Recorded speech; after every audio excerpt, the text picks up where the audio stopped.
Tu nehatî. Bermayînên kevnêrojan te tînin bîra min. Bêhna bi nefşa me kom vedayê li şibakê.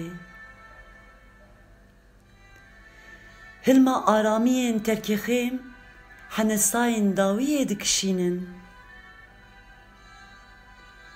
Cihê piyên te û mûyek ji porê te li ber sekratê ne niha.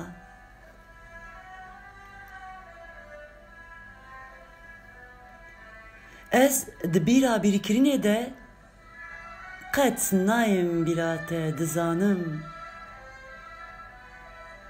Xweliya xwelîdankên nîvê şevan carekî min li serê xwe kiriye.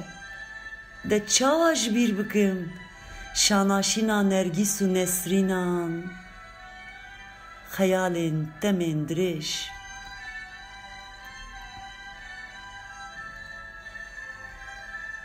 Li xelatê, li hember gola wanê,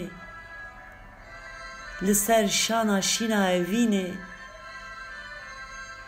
serê te li ser vî milî û me behsa arjê narî dikir. Tu bihata bi dengê kaklibazan re, hêdî hêdî ji lewikê min baz didan peyvên terbinexş. Bi şemala rûyê te stêrkek ji jiyana min quriçî.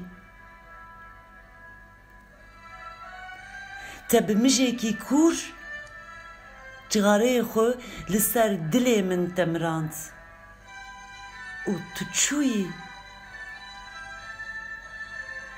Çendî hesretên kûr li peyê te qêriyan.